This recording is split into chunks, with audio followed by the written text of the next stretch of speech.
Hello mga ka-wisdom! Welcome to Wisdom is Power channel. Kung bago ka pa lang sa channel na ito, huwag kalimutang mag-subscribe, i-like, mag-comment at i-share ang video ito. Click mo na rin ang notification bell to receive more wisdom videos na katulad nito. Salamat! So ituloy lang natin yung discussion natin about system of linear equations.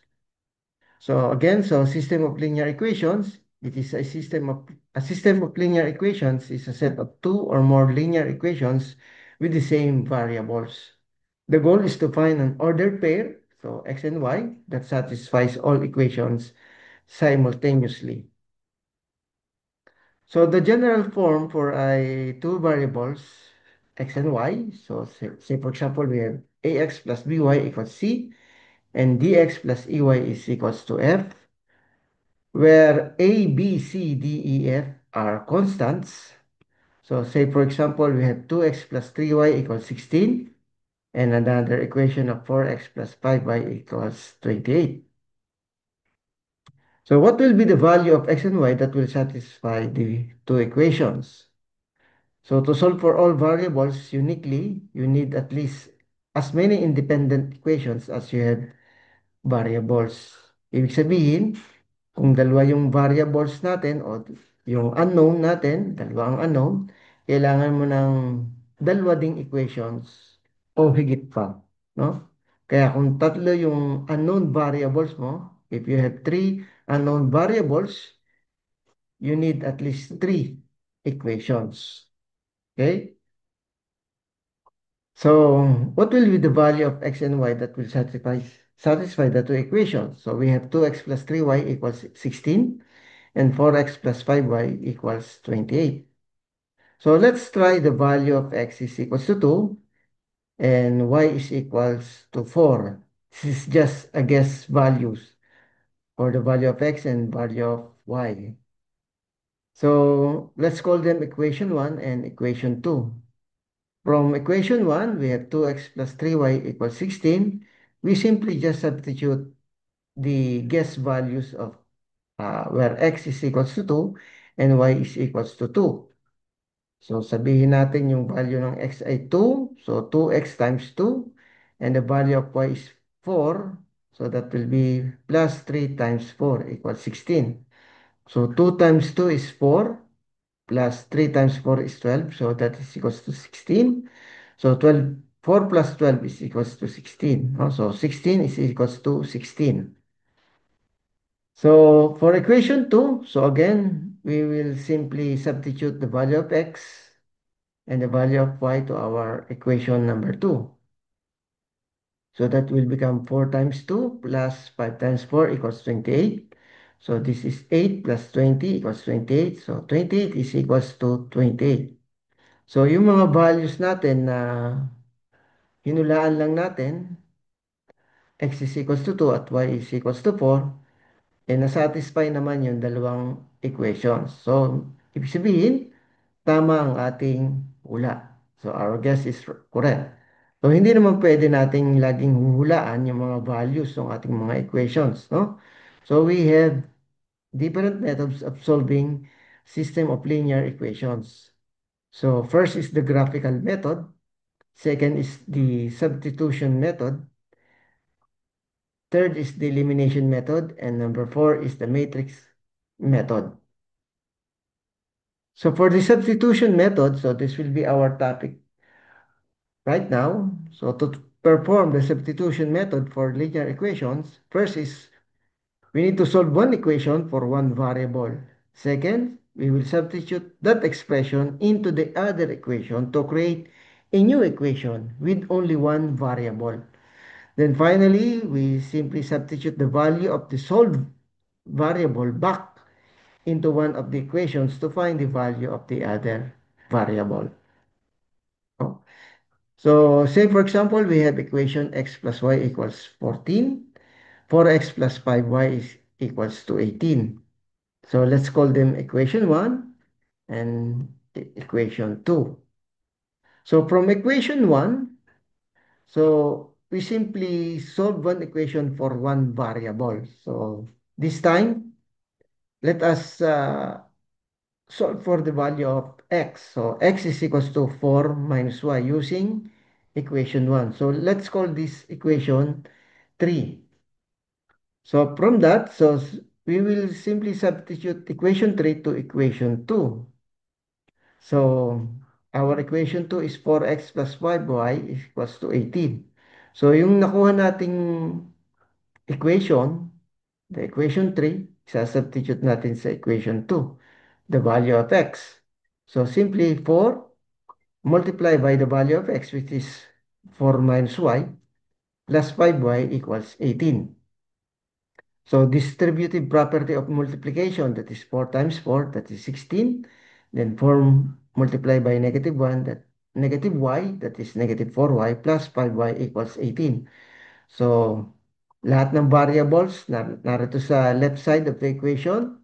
Lahat ng constant, i-transfer natin to the right side of the equation. So negative 4y plus 5y is simply y. And 18 minus 16 is equals to 2. So y is simply equals to 2. So ang value ng ating y ay 2. So itong value ng y na ito, sabi dito sa step number 2, substitute the value as step number 3, substitute the value of the solved variable back into one of the equations to find the value of the other variable. So since nakakuha na tayo ng value ng y is equals to 2, i-substitute natin ito doon sa equation 3, no? So which is x equals to 4 minus 2. That is the value of y. So simply the value of x is equals to 2. So therefore, the value of x is equals to 2 and y is equals to 2. So second approach, so pwede rin natin ganito yung ating method ng pagsosolve. So kuha naman tayo sa equation 1, but this time, yung y variable ang ating isosolve. No? So kung kanina nagsimula tayo sa x, this time pwede mo rin simulan na since ang step number 1 ay kukuha lang tayo ng isang variable. So pwedeng x, pwedeng y. So itry natin yung second approach kung y naman tayo magsisimula. So y is equals to 4 minus x from equation 1. So then again, the same process. So we will substitute this equation or the value of y doon sa equation 2. So that is 4x plus 5y equals 18, yung equation 2 natin. Yung y dito, kukunin natin yung value ng y sa equation 3. So that is 4x plus 5 multiply natin doon sa value ng y, which is 4 minus x equals 18. So again, distributive property of multiplication, that is 4x. 5 times 4 is 20. Then multiply 5 times negative x is negative 5x equals to 18. Then lahat ng variables dito sa left side of the equation at lahat ng constants, ililipat natin doon sa right side of the equation. So that is 4x minus 5x equals 18 minus 20. So 4x minus 5x is equals to negative x, and 18 minus 20 is equals to negative 2. So divide both sides by negative 1. So we will get the value of x is equals to 2. Then we will substitute the value of x to equation 3. So y is equals to 4 minus x. So simply substitute the value of x to the equation 3. So y is equals to 2. So again, so kahit anong unahin natin, kahit yung x or kahit yung y, we will get the same answer. X is equals to 2, y is equals to 2.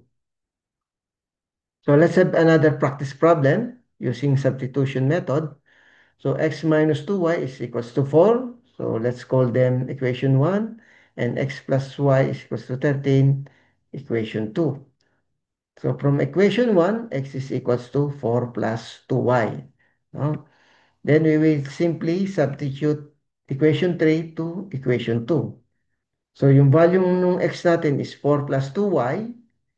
So isa-substitute daw natin itong 4 plus 2y doon sa equation 2 ng x, no? So doon sa may bilog na x. Therefore, ang mangyayari sa equation natin, 4 plus 2y, because that is the value of x, plus y equals 13. So simplifying, that will become 4 plus 3y equals 13. So again, yung mga variables natin dito sa left side of the equation, yung mga constant, ililipat natin sa right side ng equation. So that will be 3y equals 13 minus 4. Then 3y is equals to 9. Divide both side by 3. Then makakancel yung 3 natin, matitira yung y. So that y will become, the value of y is equals to 3. Then we will substitute the value of y to equation 3. So x is equals to 4 plus 2 times 3. That is 4 plus 6. So x is equals to 10. Therefore, the value of x is equals to 10 and y is equals to 3. For the second approach, the same practice problem. Now we're going to use equation 2. So, kung kanina, nag-start tayo sa equation 1. Ngayon, pwede mo ring simulan yung pagsosolve ng problem using equation 2. So, from equation 2, x is equals to 13 minus y. Then, isa-substitute natin itong value na to sa equation 1. No? So, observe natin, ano, galing tayo sa equation 2, isa-substitute natin sa equation 1. Right? So, yung value ng x is equals to 13 minus y, isa-substitute daw natin sa value ng x dun sa equation 1. So, that will become 13 minus y minus 2y equals 4. So, simplifying our equation, so negative y minus 2y is negative 3y. At yung constant na 13, ililipat natin sa right side of the equation. So, magiging siyang negative 13. So, negative 3y equals negative 9. So, divide both side by negative 3. So, makakancel yung ating negative 3. Matitira yung y. So, that will become y is equals to 3. Then, we substitute the value of y to equation 3. So, simply 13 minus 3. So, the value of x is equals to 10. So, again, the value of x is equals to 10 and the value of y is equals to 3. So, the same lang ang makukuha nating mga values. So, whether kung gusto mong mag-start sa equation 1 or mag-start ka sa equation 2. So, maraming approaches or method para isolve ang linear equations kung meron kang dalawang variables. So, let's say practice problem number 3. So, equation 1 and equation 2 again. So, from equation 1, x is equals to 8 plus 2y. So, let's call this equation 3. So, substitute equation 3 to equation 2. So, yung value ng ating x is 8 plus 2y. Isa-substitute daw natin sa equation 2 ng x. So, what will happen? Will become 8 plus 2y plus y equals 5. So, this will become 8 plus 3y equals 5.